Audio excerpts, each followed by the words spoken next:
Ladies and gentlemen, this is Tennyson Stead coming to you live from Los Angeles, California for Eight Sided Films office hours. I'm right now logging into the YouTube so I can follow any questions you guys have for me. Yep, here we are. Here we are live. So I'm on the YouTube page. If you have questions for me, you can either post them. Can you post them as comments here? Doesn't look like we have comments here. That's okay.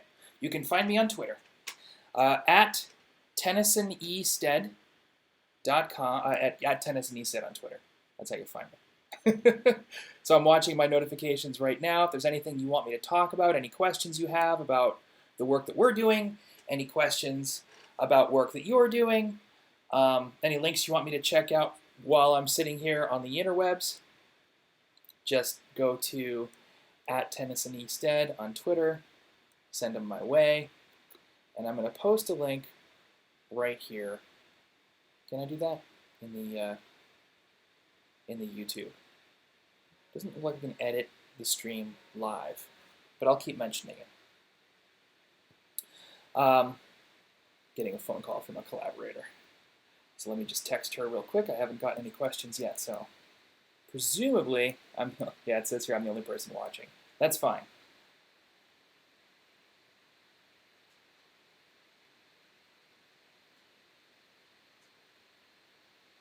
All right. Just there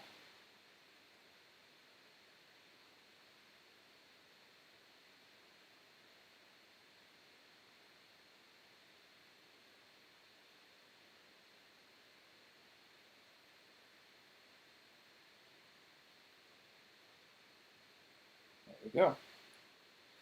All right. So here's me on YouTube, my first big streaming experience.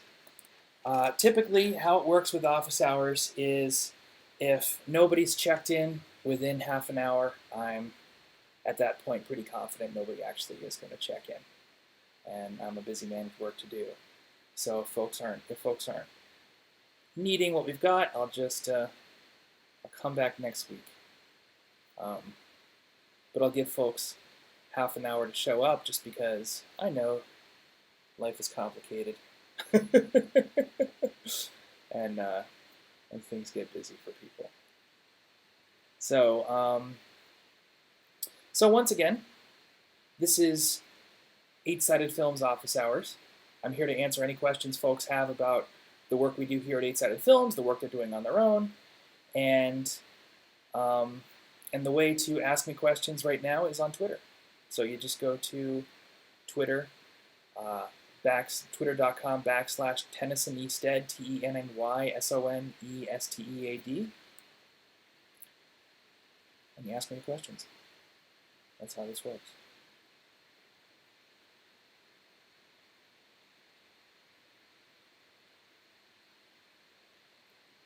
Started streaming 3 minutes ago. Okie dokie.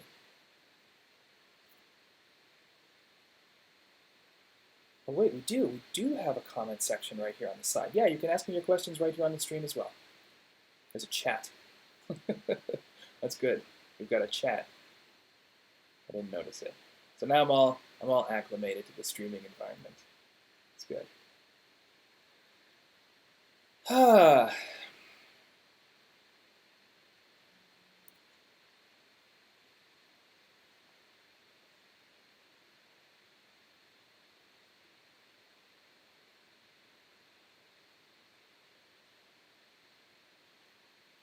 Right. Well, I sit here and wait for folks to turn in or not, as the case may be. I'm going to answer another text from my costume designer.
That's all stuff for Declassified, which is a science fiction Cold War web series that I'm producing with a handful of folks who are new to collaborating with Eight-Sided Films and with the actors that we work with. And the basic idea is that each season is sort of a string of documentary footage of either a test subject or a government employee of some kind who is working on some kind of project for the U.S. government, and specifically for this entity called the Bureau of Applied Defense Development, which performs experiments and defense contractor collaborations in the name of national security with the sort of technology that was being developed and really becoming prevalent that everybody was really scared of during the 70s and 80s and the 60s. So season one, each season is a project. Season one is Project Icarus.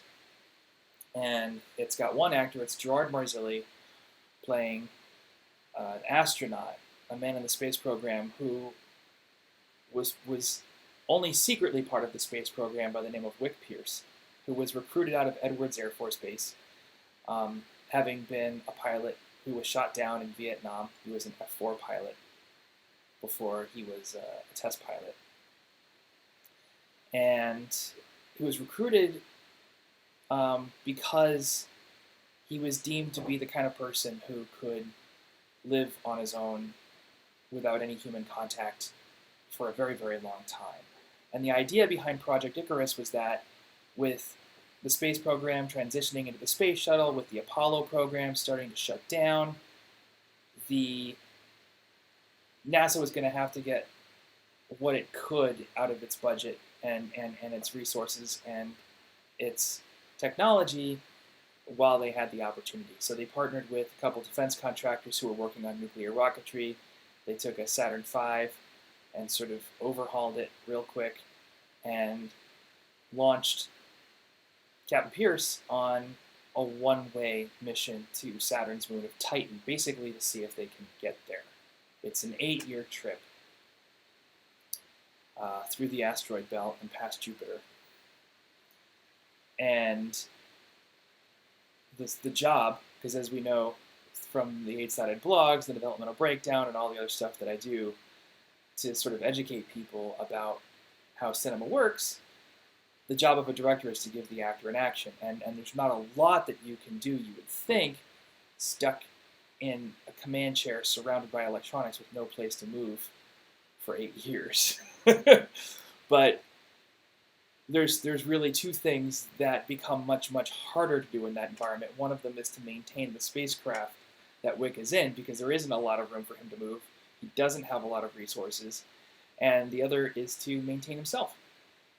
Keep himself healthy, mentally and physically enough to perform the tasks that are in front of him and make the mission actually worthwhile. And making the mission worthwhile is sort of the real job of the story. All the technicians at NASA and Wick's own responsibilities revolve around taking this harebrained, stupid government plan, which could be called a publicity stunt if it wasn't top secret. So you've got to wonder why people would even organize such a thing, and such is the nature of bureaucracy, right? I'm sure everybody who's working on it has their own reasons, and I'm sure some of the very good reasons for doing it were paved over by the process of getting this thing in the works, and some of the bad reasons are still very much at the top of the stack in terms of why this is all happening. But if you're in the middle of it, you've got to make something of it. You've got to make something good come out of it. And Wick's alone, there's no way for him to come back to Earth. You know, once that thing starts flying, he doesn't have the fuel to turn around. He just has the fuel to land when he gets to where he's going. He can make a few tiny little course corrections, but he certainly can't stop the spacecraft and get it going in the opposite direction. And even if he did, the Earth is always moving. It's not where he left it. So that doesn't work. um, he's got no choice but to find a way to sort of make it pay off in other ways, and so he's going to make what he can of it, and that's the sort of larger theme behind Declassified, is trying to take these terrible situations that you're stuck in and make something lasting and positive and meaningful out of it, whether it's about national security or whether it's about exploration or the potential of the human organism, finding a way to take all these resources that have been inadvisedly piled together and dumped on you to take them and make them into something good. That is probably where the parallel in my own life is most prevalent, with regards to my recent experience with traumatic brain injury. It's something that I think is good for me to share, and I think that the actors that are working on these different seasons with me are going to get the opportunity to digest that kind of information. And I think we'll grow together as an ensemble a little bit through the production of Declassified. So that's what Declassified is. It's a fun project. Fun in the sense that it's challenging and that it's pleasurable to make all these little itty-bitty discoveries and to challenge my actors. You know what I'm saying? I'm not necessarily saying that I think it's fun to deal with the actual issues, but we wouldn't do this if we didn't love it. So that's the sort of motivation there. I think it's unlike any science fiction we've seen, certainly on the internet before, and I think there's people who will like it, and I think those people will probably like the other stuff that we do as well. Even the broader, more marketable, more accessible is what they like to say. Even the more accessible stuff like quantum theory that we're into, if you like Declassified, you probably also like quantum theory, because quantum theory is also loaded with specific performance.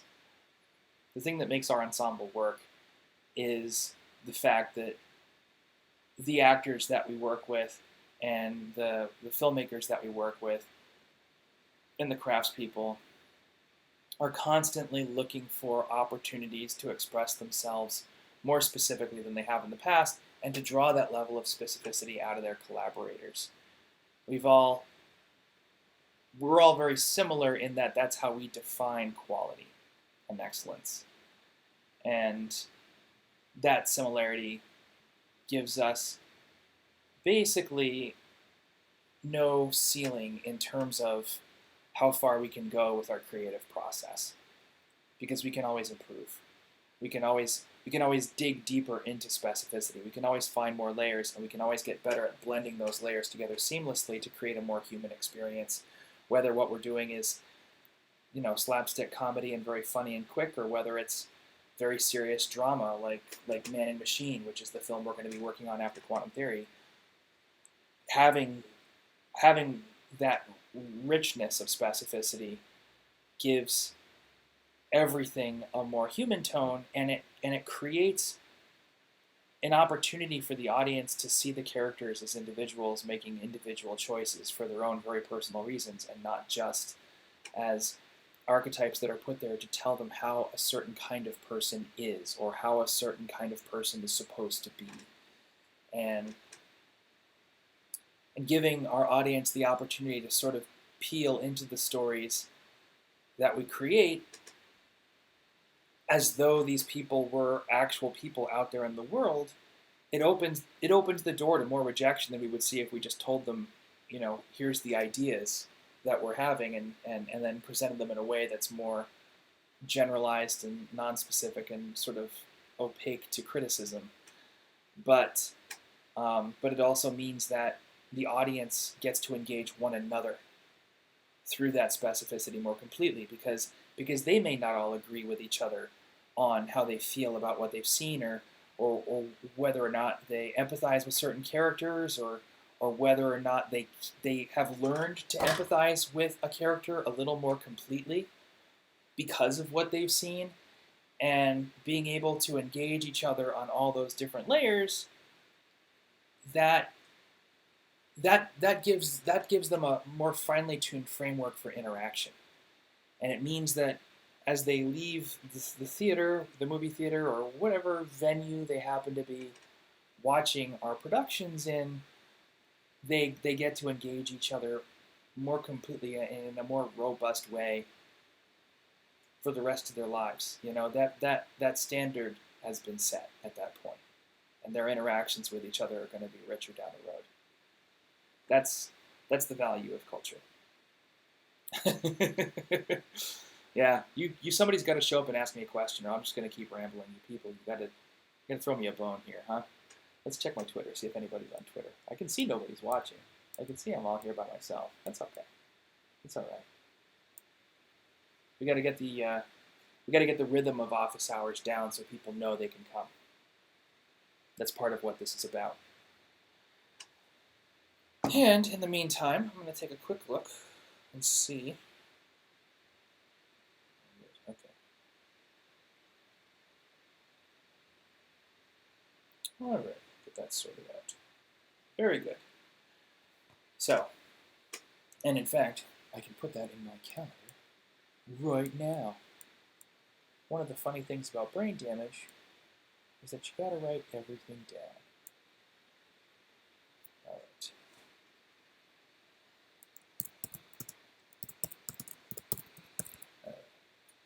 Got it. And I can put that also in my to-do list.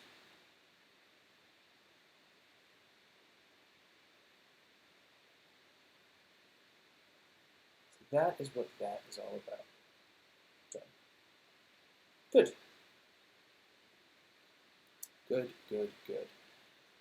What else is going on? What would you folks be asking me about if you were here? This is all going to be saved. This is all going to be available for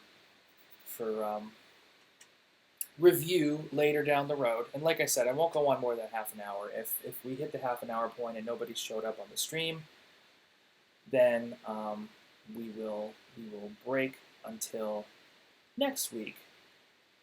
And it's the same thing with my. I also, just in case anybody's watching isn't aware, I have personal office hours on Tuesdays, 6:30 to 7:30, or if nobody shows up, 6:30 to 7, in Hollywood. And it's at Tiago, which is a coffee house right on the corner of La Brea and Hollywood Boulevard. And I go there because I like it. And it's large and spacious, and it's easy to meet people there. And they have food if I'm hungry. So Tuesdays, 6:30 to 7:30, unless otherwise noted, you can find me there. I keep all of my events on Facebook. So you can find me at Tennyson Ewing, E-W-I-N-G, Stead, S-T-E-A-D, on Facebook. And I also post links to all of my events on Twitter. You can follow me on Twitter at Tennyson E Stead, T-E-N-N-Y-S-O-N-E-S-T-E-A-D. So that's how you can find me there.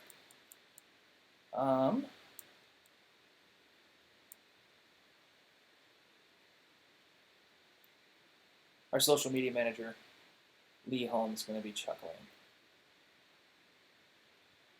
Basically because I'm talking to nobody for half an hour. That's all right. That's all right. I figure we'll give this a couple of weeks. We'll give people a chance to get into the rhythm of it. And if folks don't show up, we'll reassess whether or not this is worth the effort and time investment at a later time. But right now, I want to at least make sure that I've created the opportunity for office hours to succeed. I want to make sure that we've given folks the chance to come and join us, ask questions, and also just, let's make the community stronger. If you don't necessarily need to take my advice, you understand. I'm here because I think I can help a lot of folks, and if nothing else, if people come to office hours and they decide, you know what, actually, That's a pretty smart idea. And I have some things I can do to help people. You go and start your own office hours. Well, I think that's setting a pretty good example for the rest of the Hollywood community. So I encourage it. This is not, by any stretch of the imagination, some exclusive thing that we do at 8-Sided Films. It's just that we're doing it because we want to make sure that we're available to the community. That's it. So I'm going to put a little welcome in the chat.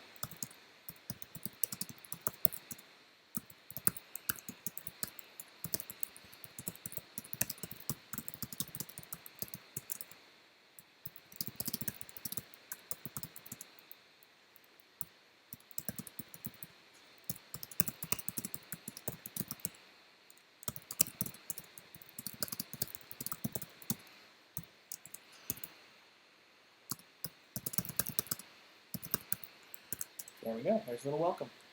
A little welcome from me. Perfect. I also like how YouTube has this set up where I can connect through my computer through my streaming software. I got a whatchamacallit. I think it's called an encoder. Anyway, I got software that streams me, which is good because all the information to log into our 8-Sided Films network is in the streaming thing, and then I can go on Facebook as myself. Not Facebook. Here we are on YouTube.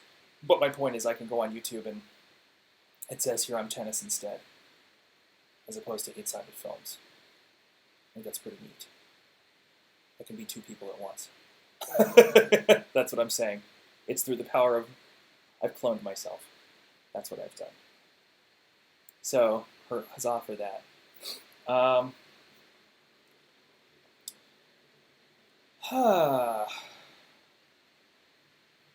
Well, we're coming up on 7 minutes until the point of no return. So, basically my plan for the rest of the evening is to get some business correspondences taken care of for quantum theory.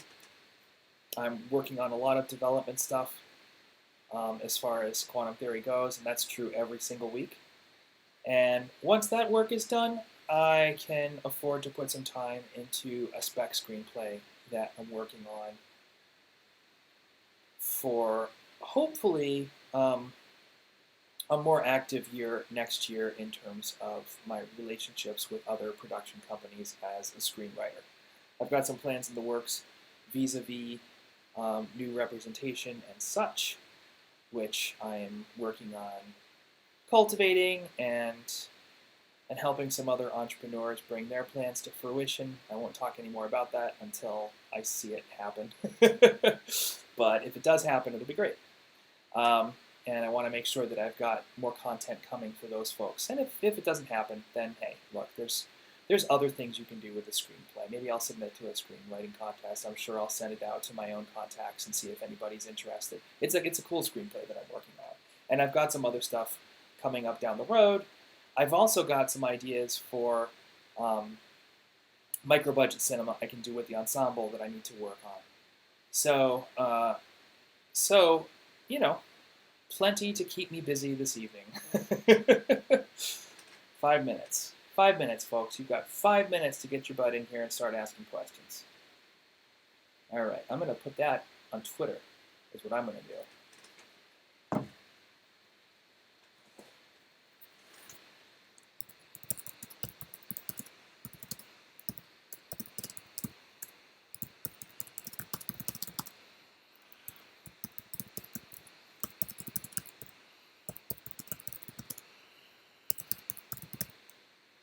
All right.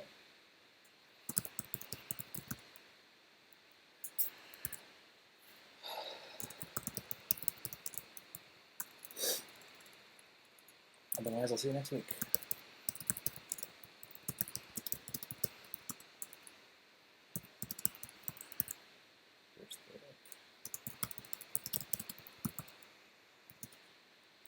All right, and then grab the YouTube.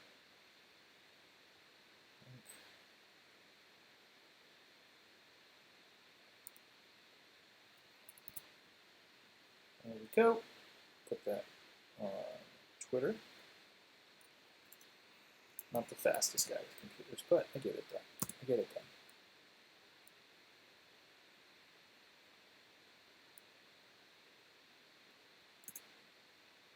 There we go. Boom.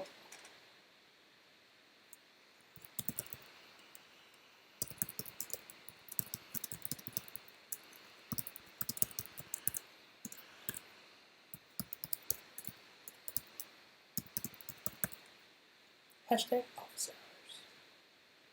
All right, there's that. So, we talked a little bit about declassified and what makes that rewarding. I'm working with a new set designer on declassified who is on Project Icarus, who is turning out to be a very cool person, and I will probably take the opportunity to introduce you guys to him at some point on the Loudmouth Report, which is a podcast that I've started doing with Dan Hegarty. Dan is our composer for a lot of the projects we do. He's also somebody I've known since college. He's an extremely dedicated musician and a very hardworking show person. And he wrote the haunting music that you heard in specifically the Starmind record, which I think really elevated the excellence of that show to other levels. I think that there was a lot of amazing stuff that our performers were doing, and the fact that they managed to cling to their actions so tightly in an improv environment is a testament to their excellence. I think that their wit and the way they tore into each other and their conflicts was also, ultimately just an indication of their craft, the amount of work they put into everything that they do. And at the same time, I think probably the next really important element of the Starmind record was the music. I think Dan just did such a bang-up job and, somehow managed to echo a lot of the stuff we were seeing in the 90s when TV was exploding and all of a sudden engaging and wild to see. And at the same time give us something that was extremely contemporary and one of the things I always talk about when it comes to composition is that you have to bring something to the show that your eyes aren't taking in, or there's no point to the music. You have to find a way to give the audience, don't reinforce what you're seeing, give the show another dimension. And it was the otherworldliness that Dan brought to the show. That wasn't something we could have in a documentary about extraterrestrial intelligences without a huge CGI budget. I think that would have made the Starmind record a lot sillier if we'd had seen it. But it came in through the music, and that just made it haunting and creepy and oftentimes actually scary. And I like that. So anyways, Dan and I are doing the Loudmouth Report. You can find us on Twitter at 2loudmouths, at 2loudmouths. It's the Loudmouth Report on SoundCloud, soundcloud.com/the Loudmouth Report. We should have our first podcast up in a week or two. And I think we're out of time. I think 7 o'clock is here. Nobody's streaming. That's fine. I'll come back next week. Thank you for, checking out this this little rant of mine, and let's see if we can bring some people back for next week. Follow the instructions on the play card. Wednesdays, 6:30 to 7:30, as long as people are here. As long as somebody's here. First rule of show business is show up. That's why they call it showing up. I'll catch you guys later. Have a good evening. Bye-bye. I gotta click my thing. I signed off, but then I didn't have the